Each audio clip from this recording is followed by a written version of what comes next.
Hello, welcome to our channel logic of Govind.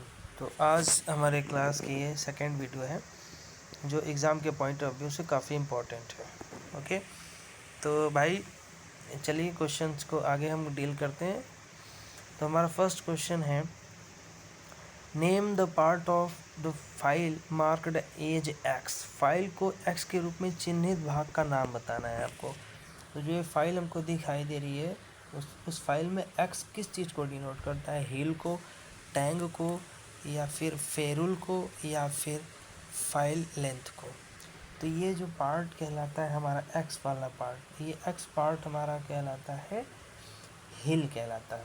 ठीक है, जो टैंग होता है वो जो ये हैंडल है, इस हैंडल के जो अंदर है वो टैंग वाला पार्ट है। ओके, एंड फेरुल जो होता है, फेरुल जो है रिंग जैसा बना हुआ है, ये इस पार्ट को फेरुल बोला जाता है। ओके, फाइल की जो लेंथ होती है,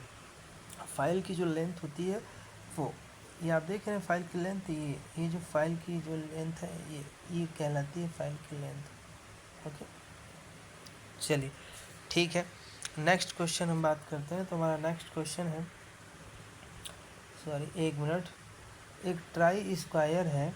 एक ट्राई स्क्वायर का उपयोग क्या है? तो what is the use of a try square? Try square का हम यूज़ कहाँ करते हैं? To check right angles, to check acute angles, to check obtuse angle, to check straight angle. तो हम ट्राई स्क्वायर का उपयोग कहाँ करते हैं? पहली बात तो हम न्यून कोण की जांच करने के लिए नहीं करते हैं। न्यून कोण मतलब जो 90 डिग्री से कम जो होता है, तो उस एंगल को चेक करने के लिए हम ट्राई स्क्वायर का यूज नहीं करते हैं। क्योंकि जो ट्राई स्क्वायर का शेप होता है वो इस शेप में होता है, एल शेप में होता है। तो एग्जैक्ट वो राइट एंगल को चेक करने के लिए यूज किया जाता है। ओके, अधिक कोण मतलब ऑब्ट्यूस एंगल को चेक करने के लिए नहीं। एट अ स्ट्रेट एंगल मतलब सीधा इस तरीके से कोई चीज़ चेक करने के लिए नहीं होता है। तो हम क्या चेक करते हैं? Only right triangle. मतलब क्वेश्चन, इस क्वेश्चन का राइट आंसर क्या हो जाएगा? First, to check a right angle. Okay, next question हमारा है, which marking media is poisonous. अब एक एग्ज़ाम के पॉइंट ऑफ व्यू से एक क्वेश्चन बहुत इंपॉर्टेंट है, हर एग्ज़ाम में क्वेश्चन पूछा जाता है। कौन सा मार्किंग मीडिया जहरीला होता है? White wash, Prussian blue, copper sulphate, या फिर सेलुलस लैकर। तो मार्किंग मीडिया ऐसा है जो जहरीला होता है। ये सभी मार्किंग मीडिया है, पर कौन सा ऐसा मार्किंग मीडिया तो जो जहरीला होता है, पॉइजनस होता है? तो ये कॉपर सल्फेट जो हमारा होता है, क्या होता है? Copper sulphate. थर्ड, ये क्या होता है? पॉइजनस होता है। ओके, ये एग्ज़ाम के पॉइंट ऑफ व्यू से इंपॉर्टेंट क्वेश्चन है। ठीक है, जो आपका इंपॉर्टेंट होगा मैं उसको आपको हिंट करता चलूँगा उस क्वेश्चन में। Okay, next question, universal surface gauge का कौन सा हिस्सा स्क्राइबर को पकड़ता है? तो which part of a universal surface gauge holds the scriber. The universal surface gauge होता है, उसमें जो स्क्राइबर को होल्ड करने वाला था उस पार्ट का नाम बताना है आपको। किस पार्ट से होल्ड करके किया रखा जाता है स्क्राइबर को? Snug, guide pin, rocker arm, या फिर फाइन एडजस्टमेंट स्क्रू। तो जो स्क्राइबर होता है वो स्क्राइबर किससे अटैच रहता है, होल्ड किया हुआ रहता है? वो स्नग हुआ हमारा होता है, स्नग से किया रहता है। ठीक है, गाइड पिन नहीं होता है। गाइड पिन तो सबसे जो नीचे होता है, गाइड पिन उसको बोला जाता है। ओके, नेक्स्ट हम बात करते हैं रॉकर आर्म। तो रॉकर आर्म से इसका कोई काम नहीं होता है। फाइन एडजस्टमेंट पेज, इसका भी कोई काम नहीं, क्योंकि फाइन एडजस्टमेंट जो इसको होता है वो एडजस्टमेंट कुछ जो मीटर या सेंटीमीटर, जैसे मिनट, सॉरी मिनट बोल रहा हूँ, मीटर, मिलीमीटर या फिर सेंटीमीटर में आपको एडजस्ट करना होता है, तो उसको फाइन एडजस्टमेंट यूज कर सकते हैं। Okay, next question, question number 6 है हमारा कि a new hacksaw blade after a few stroke become loose because of. कुछ स्ट्रोक के बाद एक नया हैक्सा ब्लेड ढीला हो जाता है, जिसकी वजह स्ट्रेचिंग ऑफ ब्लेड, क्या ब्लेड खिंच जाती है? Wrong pitch of blade, blade की गलत पिच, या फिर improper selection of short set का गलत चयन। जो उनके टीथ होते हैं, टीथ का जो सेट है उनका आपने गलत चयन किया है। नट थ्रेड्स बीइंग वॉर्न आउट, या नट के थ्रेड का घिस जाना। तो कुछ स्ट्रोक मतलब कुछ चलने के बाद ब्लेड को, हेक्सा ब्लेड का कुछ यूज करने के बाद एक नया हेक्सा ब्लेड ढीला हो जाता है, जिसकी मेन वजह है, जिसका मेन क्या, किस कारण से वो ढीला हो जाता है, ठीक है। तो वो इसका मेन होता है पर्पस। आप देखेंगे तो ये क्वेश्चन का आंसर लगेगा जैसे आपको नट थ्रेड बिंग वर्न आउट, मतलब नट का थ्रेड जो है घिस गया, उसके कारण से हेक्सा ब्लेड जो होता है ढीला हो जाता है। पर ऐसा कुछ नहीं है। वो क्या होते हैं, जो ब्लेड होती है, ब्लेड की जो खिंच जाती है, जो मटेरियल होता है, जिस मटेरियल से बनाया जाता है, वो कुछ स्ट्रोक चलने के बाद थोड़ी थोड़ी ब्लेड क्या होता है, खिंच जाती है, जिसके कारण इसका राइट आंसर क्या हो जाएगा, ब्लेड का खिंच जाना है। Option is a first correct. Next question, why breakage of teeth occur easily while sawing off thin walled workpiece and the start of cut। पहले कट और पतले वर्कपीस को कटते समय दांतें बहुत आसानी से क्यों टूटते हैं? Hand force is too big, हाथ बल बहुत ज़्यादा लगा दिया, बहुत ज़्यादा फोर्स अप्लाई कर दिया उसकी वजह से, या फिर cutting section is too short, cutting section बहुत छोटा है, coarse blade to be use, या फिर मोटे ब्लेड का उपयोग किया जाना है, फिर hand force acts only upon few teeth, हाथ का बल केवल कुछ दांतों पर काम करता है। तो इसका जो राइट आंसर होगा कि hand force acts only upon few teeth, जब हाथ का बल कुछ दांतों पर काम करता है, उसके कारण क्या हो जाता है, वर्कपीस बहुत आसानी से क्यों टूट जाते हैं, जो हेक्सा ब्लेड के जो दांतें होते हैं क्यों टूट जाते हैं, इनके कारण कि कुछ प्रेशर कुछ दांतों पर ही लगता है, जो हमारा प्रेशर होता है वो कुछ दांतों पर लगता है। अगर इक्वल अमाउंट में, इक्वल बराबर में अगर हमारा प्रेशर लगता है ब्लेड के ऊपर, तो दांतें क्या घिसते नहीं हैं जल्दी से, ठीक है। तो इसका जो आंसर होगा 4 नंबर इज करेक्ट ऑप्शन, ठीक है। Next question, which chisel use for squaring material at the corners joint, corner और जॉइंट्स पर मटेरियल को चौकोर करने के लिए किस छेनी का उपयोग किया जाता है? फ्लैट छेनी, ऐसा हो नहीं सकता है। क्रॉस कट छेनी, नहीं हो सकता है। डायमंड पॉइंट चीजल या छेनी, डायमंड पॉइंट नहीं भी हो सकता। हाफ राउंड नोच चीजल, हाफ राउंड नोच चीजल, मतलब कैसा, कॉर्नर और जॉइंट्स पर मटेरियल को चौकोर करने के, कैसा, स्क्वायरिंग मटेरियल बनाना है मुझे, मटेरियल को चौकोर करने के लिए किस छेनी का प्रयोग किया जाता है? तो हाफ राउंड नोच है, सॉरी हाफ राउंड नोच छेनी नहीं, डायमंड पॉइंट छेनी, क्योंकि जो हमारा वो मटेरियल है चौकोर करने के लिए, तो कैसा, कॉर्नर और जॉइंट पर, जैसे कॉर्नर और जॉइंट है, ये कॉर्नर हो गया, या फिर ऐसा कोई जॉइंट है, तो उस पर चौकोर करने के लिए, इसको हमको चौकोर बनाना है, तो इस चौकोर करने के लिए हम डायमंड पॉइंट का लेंगे, जो उसका पॉइंट रहेगा डायमंड शेप का रहता है, ठीक है। तो आंसर आपका सी होगा। Name the part of a hammer marked as X, X के रूप में चिन्हित हथौड़े के भाग का नाम बताइए। जो ये हैमर दिखाई दे रहा है उसमें एक्स जो है मार्क किया गया है, उस पार्ट को क्या बोला जाता है? उस पार्ट को फेस बोलते हैं, पिन बोलते हैं, या फिर चिक बोला जाता है, फिर आई होल। तो इस पार्ट का नाम होता है, देखिए, चिक बोला जाता है इसको। ओके, थर्ड आपका करेक्ट आंसर हो जाएगा। Okay, next question, which angle is represented by the symbol on the cutting chisel, काटने वाले छेनी पर प्रतीक द्वारा किस कोण को दर्शाया जाता है? ये इंपॉर्टेंट क्वेश्चन है, ये देखिए एग्ज़ाम में कई बार आए हैं ये, तो ये इस बार भी आने की संभावना है, जो भी आपके नेक्स्ट एग्ज़ाम होने वाले हैं। तो काटने वाले छेनी पर प्रतीक द्वारा किस कोण का दर्शाया जाता है?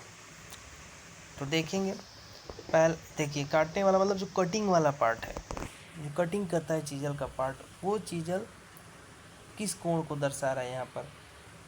रेक एंगल्स को, वेज एंगल को, या फिर कटिंग एंगल को, या फिर क्लियरेंस एंगल। तो ये जो एंगल है, जो ये जो प्रतीक द्वारा दर्शाया गया, किस कोण का दर्शाया जाता है? ये देखिए, ये अल्फा बीटा एंड गामा, तो ये किस कोण से दर्शाया जाएगा आपका? एंगल ए मीन्स रैक कोण। ओके, करेक्ट ऑप्शन ये जो है आपका रैक कोण है। Next question, name the property of metal which can be drawn into wires without repute. धातु की उस गुण का नाम होता है जिसमें वो बिना टूटे तार में खींचा जा सकता है। तो डक्टिलिटी, टेनासिटी, इलास्टिसिटी या मेलेबिलिटी। वो मटेरियल जिसकी प्रॉपर्टी ये है कि वो बिना टूटे तार में खींच जाती है, तो ऐसे मटेरियल को बोला जाता है ductile material. Okay, next, what is the spindle movement of one division of thimble with spindle thread of 0.5 mm। Thimble के एक डिवीजन की स्पिंडल मूवमेंट क्या होगी जब स्पिंडल थ्रेड 0.5 mm पिच का है? तो क्या होगा? कुछ नहीं, 0.01 मिलीमीटर, 0.10 मिलीमीटर या फिर 1 मिलीमीटर या फिर 10 मिलीमीटर। तो जो हमारा थिम्बल होता है एक डिवीजन की स्पिंडल मूवमेंट क्या होगी? वो 0.5 मिलीमीटर अगर पिच है तो क्या होगी? 0.01। ठीक, नेक्स्ट आइए, जैसे क्वेश्चन नंबर 12, ये एग्जाम में आ सकता है, ये इंपॉर्टेंट क्वेश्चन। ओके, नेक्स्ट, इस वर्नियर कैलिपर की रीडिंग क्या है? ये भी आपका क्वेश्चन वेरी इंपॉर्टेंट है। देखिए, तो इस वर्नियर कैलिपर की रीडिंग क्या है? तो रीडिंग हम जब देखेंगे तो इसकी रीडिंग है, तो इसका देखिए मेन स्केल और वर्नियर स्केल पहले देखेंगे। जब मेन स्केल देखेंगे, मेन स्केल कितना है भाई? यहाँ पर मेन स्केल 35.1 मिलीमीटर है या फिर 35.2 मिलीमीटर या फिर 35.3 मिलीमीटर, 35.4 मिलीमीटर। तो इसका जो करेक्ट आंसर होगा वो क्या होगा? 35.4, ऑप्शन डी। ओके, करेक्ट है। नेक्स्ट, ये क्वेश्चन भी बहुत इंपॉर्टेंट है। What is the reading of vernier bevel protector? इस वर्नियर बेवल प्रोटेक्टर की रीडिंग क्या है? 18 degree 50 minutes, 41 degree 50 minutes, 50 degree 15 minute, 58 degree 15 minute. ये क्वेश्चन वेरी वेरी इंपॉर्टेंट है, कई बार एग्जाम्स में आए हैं। इसका करेक्ट ऑप्शन आंसर होगा आंसर बी। ओके, ठीक है। नेक्स्ट क्वेश्चन, फिलर गेज का उपयोग किया जाता है? वेरी इंपॉर्टेंट क्वेश्चन, ये तो हर एग्जाम में मोस्ट इम्पॉर्टेंट क्वेश्चन है, हर बार आते हैं। What is the use of filler gauge? Filler gauge का उपयोग क्या है? चेक द विथ, चौड़ाई की जांच, चेक द हाइट, ऊंचाई की जांच करना, चेक द लेंथ, लंबाई की जांच करना, check the gap between the mating parts, मिलने वाले भागों के बीच की गैप की जांच करना। तो फिलर गेज जो होता है, फिलर गेज कई सारे स्ट्रिप में होते हैं, तो अलग अलग मोटाई के होते हैं। तो इनका मेन पर्पज होता है कि नहीं भी दो मेटिंग पार्ट्स होते हैं या जो मिलने वाले जो पार्ट होते हैं उनके बीच में गैप को चेक करने के लिए इसका यूज़ किया जाता है। Option number D is correct answer. Next question है, read the measurement in a dial calliper. इस डायल कैलिपर में माप पढ़ें। ये इंपॉर्टेंट क्वेश्चन जो कि खासकर इसरो वगैरह में आपको देखने को मिलेंगे। ठीक है, इसमें आपको डायल वर्नियर कैलिपर है तो आपको देखने आना चाहिए कैसा कितना मेजरमेंट है। 24.2 मिलीमीटर, 24.8 मिलीमीटर, 25.2 मिलीमीटर, 26.2 मिलीमीटर। तो ये जो उसका ऑप्शन है, इन ऑप्शन में इसका करेक्ट आंसर है 26.2, जो कि आंसर गिवन है पहले से। ओके, नेक्स्ट, एक गैंग ड्रिल मशीन में क्या ऑपरेशन किया जाता है? इंपॉर्टेंट क्वेश्चन, मैंने आपको क्या बोला था, हर एक इम्पॉर्टेंट क्वेश्चन मैं आपको पक्का बताऊंगा, कंफर्म है कि एग्ज़ाम में आएंगे ही, आप कुछ भी कर लीजिए। एक गैंग ड्रिल मशीन में क्या ऑपरेशन किया जाता है? Ideal operation, repeated operation of drilling या फिर कंटिन्यूस मिलिंग ऑपरेशन या फिर सक्सेसिव ऑपरेशन ऑफ ड्रिलिंग। तो गैंग ड्रिलिंग मशीन में क्या होता है, हर एक ऑपरेशन एक एक ड्रिलिंग मशीन में होते हैं। एक ड्रिल मशीन में कोई दूसरा ऑपरेशन होगा, तो एक ड्रिल मशीन में कोई और दूसरा ऑपरेशन होगा। जैसे दूसरे में अगर ड्रिलिंग हो रही है तो तीसरे में मिलिंग होगी, तीसरे में और स्पॉट फेसिंग वगैरह के काम किए जाते हैं। तो इस तरीके से अलग अलग काम होते हैं उनमें। तो सक्सेसिव ऑपरेशन ऑफ ड्रिलिंग होता है, मतलब क्रम से होते हैं जो इसमें ड्रिल।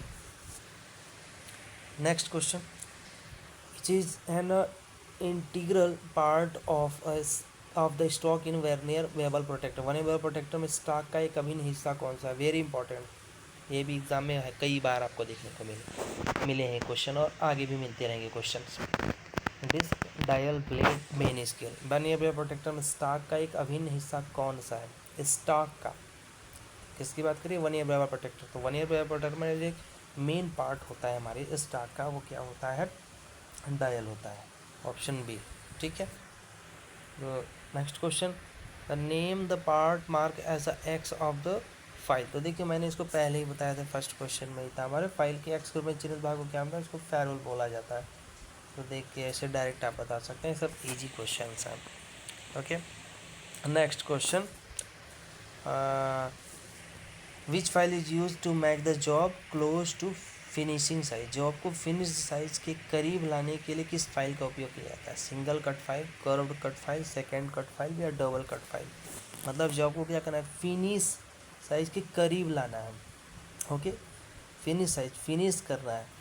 ओके, ऐसा नहीं पूरा मटेरियल कट करना है। तो फिनिश करने के लिए किस फाइल का यूज़ किया जाता है, सेकेंड कट फाइल का यूज़ किया जाता है। Okay, option C. Question number 21, ये आपका लास्ट क्वेश्चन है। किस फाइल में समानांतर किनारे पूरे लंबाई में होते हैं। Which file has the parallel edge throughout the length. Hand file, bastard file, या फिर रास कट फाइल, या फिर सिंगल कट फाइल। पैरेलल जो उसके किनारे होते हैं, पैरेलल होते हैं बिल्कुल किनारे उसके, तो ऐसी फाइल हैंड फाइल होती है। इस फाइल में क्या होते हैं कि दूसरा साइड जो होता है हमारा, जो कुछ पार्ट बना हुआ है तो वो पार्ट ख़राब ना हो, तो उससे बचने के लिए, उसके सेफ्टी के लिए इस फाइल का यूज किया जाता है, हैंड फाइल का। ओके, तो आपके जो भी क्वेश्चन होंगे, इंपॉर्टेंट क्वेश्चन मैं आपको हिट करता चलूँगा, और आपको कंफर्म है, गारंटी देता हूँ मैं कि एग्ज़ाम में आप कंफर्म है एग्ज़ाम क्लियर करेंगे। ओके, अगर आपको वीडियो अच्छा लगा हो तो वीडियो को लाइक करें, सब्सक्राइब करें, और अपने दोस्त को ज़रूर ट्रांसफ़र करें, शिफ्ट करें, जिससे कि आपका दोस्त भी एग्ज़ाम को क्लियर कर सके, क्रैक कर सके। ओके, चलिए, थैंक यू। आगे की जो हमारी क्लासेस चलेंगी, मैं आगे आपको क्वेश्चंस कलेक्ट कर रहा हूँ, मटेरियल बनाता जा रहा हूँ, जो एग्ज़ाम के पॉइंट ऑफ व्यू से काफ़ी इंपॉर्टेंट है। तो ठीक है, आगे की क्लास हमारी कंटिन्यू होगी। Okay, thank you class.